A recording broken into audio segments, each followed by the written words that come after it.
بہترین دعا رسول اللہ صلی اللہ علیہ وسلم نے جو بیان کی ہے آج وہ ہم آپ کے سامنے پیش کرنے والے ہیں، جس کے بارے میں نبی کریم صلی اللہ علیہ وسلم ارشاد فرماتے ہیں، خیر ما قلت والنبیون، بہترین بات، بہترین کلمہ جو میں نے پڑھا ہے اور مجھ سے پہلے انبیاء علیہ السلام پڑھتے رہے ہیں، سب سے بہترین کلمہ وہ یہ تھا، لا الہ الا اللہ وحدہ لا شریک لہ لہ الملک ولہ الحمد وہو علی کل شیء قدیر۔ بہترین کلمہ، یعنی جتنے انبیاء آئے ہیں سب ان کی دعاؤں میں سے جو سب سے بہتر دعا تھی، نبی علیہ السلام فرماتے ہیں وہ یہی تھی۔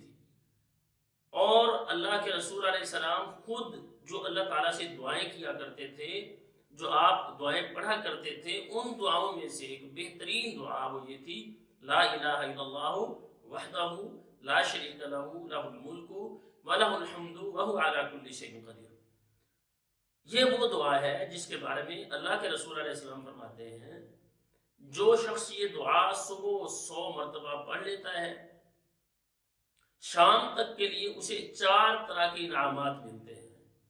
اگر وہ شام کو پڑھ لیتا ہے، صبح تک کے لیے اسے 4 انعامات اللہ تعالیٰ کی طرف سے عطا کیے جاتے ہیں۔ اور وہ انعامات کیا ہیں؟ نبی علیہ السلام فرماتے ہیں، جو شخص یہ دعا صبح 100 مرتبہ پڑھ لیتا ہے، اس کو 100 نیکیاں دی جاتی ہیں، یعنی اس کے نامہ اعمال میں 100 نیکیوں کا اضافہ کیا جاتا ہے، اور اسی طرح سے 100 اس کے گناہوں کو معاف کر دیا جاتا ہے، اور اسے 10 غلام آزاد کرنے کا اجر بھی اللہ تعالیٰ عطا فرماتے ہیں۔ اور پھر بہت بڑی بات نبی علیہ السلام فرماتے ہیں، حرزا من الشیطان، یہ دعا پڑھنے والا شیطان سے محفوظ رہے گا۔ بہت بڑی بات ہے کہ اللہ کے رسول علیہ السلام بیان کر رہے ہیں، کسی عام انسان کی بات نہیں ہے، اللہ کے رسول خود بیان کر رہے ہیں۔ جو صبح پڑھ لیتا ہے 100 مرتبہ، شام تک اسے 100 نیکیاں بھی ملے گی، 100 گناہ بھی اس کے معاف ہوں گے، اور 10 غلام آزاد کرنے کا اسے اجر ملے گا۔ 10 غلاموں کو آزاد کروانا ایک بڑا مشکل کام تھا، آج تو خیر غلامی کا دور نہیں، اس طرح سے غلام اور پھر ان کو آزاد کروانا، تو ایک غلام کو خریدنا، اس کی قیمت ادا کر کے مالک سے پھر اسے آزاد کرنا، یہ بہت بڑا کام تھا۔ اور 10 غلاموں کو کوئی شخص خریدے، ان کی قیمت دے اور پھر ان کو آزاد کر دے، نبی علیہ السلام فرماتے ہیں یہ بھی اجر اس شخص کو ملے گا جو صرف 100 مرتبہ یہ کلمہ پڑھ لیتا ہے، اور پھر یہ شیطان سے محفوظ رہے گا۔ تو اس میں یہ بات بڑی سمجھنے کی ہے، شیطان بولا ہے اللہ کے نبی صلی اللہ علیہ وسلم نے، صرف جنات کے لیے نہیں بولا، کیونکہ شیطان من الجنت والناس، وہ جنوں سے بھی ہیں اور انسانوں میں سے بھی ہے۔ کوئی بھی شیطان ہوگا، ہم بڑے پریشان ہیں، ہمارے بڑے سارے مسائل ہیں، کوئی ہمسائے سے تنگ ہے، کوئی کسی اور سے تنگ ہے، کوئی کسی طرح سے پریشان ہے، کسی کو کوئی پریشانی گھیرے ہوئے ہے، تو نبی علیہ السلام فرماتے ہیں یہ شخص شیطان سے محفوظ رہے گا۔ کوئی بھی شیطان ہو، وہ انسانوں میں سے ہو تو آپ اللہ تعالیٰ اسے محفوظ رکھیں گے، اور اگر وہ جنات میں سے ہیں، شیاطین جو تنگ کرنے والے ہیں، تو اللہ رب العزت اس دعا کی برکت سے ان سے بھی محفوظ رکھیں گے۔ اور کوئی جادو وہ چاہے کہیں پر دبایا گیا ہے، دفن کیا گیا ہے، پلایا گیا ہے، کوئی بھی جادو ہے، کہیں لٹکایا گیا ہے، کوئی بھی جادو ہے، ہر طرح کے جادو کا اس میں توڑ موجود ہے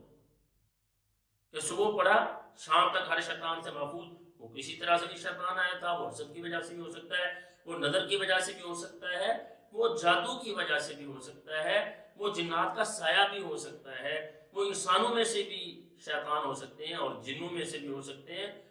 یہ اللہ کے نبی علیہ السلام کلمات بتا کر آپ فرما رہے ہیں، یہ ترمذی کی روایت ہے، آپ فرما رہے ہیں سب سے بہترین کلمہ جو میں نے پڑھا اور تمام انبیاء نے پڑھا وہ یہی ہے، لا الہ الا اللہ وحدہ لا شریک لہ لہ الملک ولہ الحمد وہو علی کل شیء قدیر۔ ہمیں بھی اس کو اپنا معمول بنانا چاہیے۔ بڑی ساری پریشانیوں کے اندر ہیں ہم، اللہ تعالیٰ کے سامنے جب ہم یہ کلمہ پڑھ رہے ہوتے ہیں، اللہ تعالیٰ کے سامنے ہم اپنی عاجزی پیش کر رہے ہوتے ہیں کہ یا اللہ تیرے در کے علاوہ کوئی در نہیں ہے، تیرے دروازے کے علاوہ کوئی دروازہ نہیں ہے، لا الہ الا اللہ، یا اللہ تیرے علاوہ کسی کو ہم سجدہ نہیں کرتے، کسی اور سے مانگتے نہیں ہیں، یا اللہ تجھ سے لینا ہے، تو ہمارا رب ہے۔ تو اللہ تعالیٰ عطا کرتے ہیں کہ اللہ ہمیں پتہ ہے وحدہ لا شریک لہ، تیرا کوئی شریک ہے ہی نہیں، تو ہی بادشاہ ہے ساری کائنات کا، سب تعریفوں کے لائق تیری ہی ذات ہے، اور یا اللہ جو تو چاہے ہر چیز پر قادر ہے،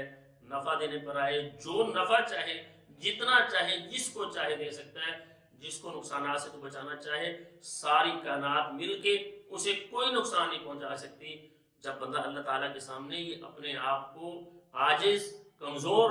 پیش کرتا ہے، یہ اللہ تعالیٰ کو بہت پسند ہے۔ تو یہ دعا اس کو ہمیں اپنا معمول بنا لینا چاہیے۔ وہ لوگ جو بیماریوں میں گھرے ہوئے ہیں، مصیبتوں پریشانیوں میں ہیں،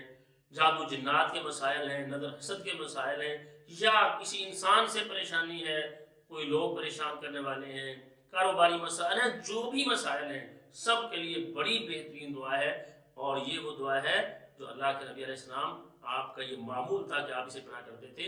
اور تمام انبیاء پڑھا کرتے تھے۔ اللہ تعالیٰ ہم سب کو ہر طرح کی پریشانیوں سے محفوظ فرمائے، اور اللہ تعالیٰ ہمیں دنیا اور آخرت کی ہر طرح کی بھلائیاں عطا فرمائے۔ ناظرین، ہماری ویڈیوز دیکھنے کے بعد ہمارے چینل کو سبسکرائب کیا کریں، اور کمنٹس میں اپنی جو بھی بات ہو، وہ اپنے خیالات ہوں یا ہمارے لیے کوئی مشورہ ہو، اچھی بات ہو، ضرور وہ آپ کمنٹ کیا کریں، اور لوگوں کے لیے اس کو آگے شیئر کیا کریں تاکہ ہم سب کے لیے یہ صدقہ جاریہ بن جائے۔ السلام علیکم ورحمۃ اللہ وبرکاتہ۔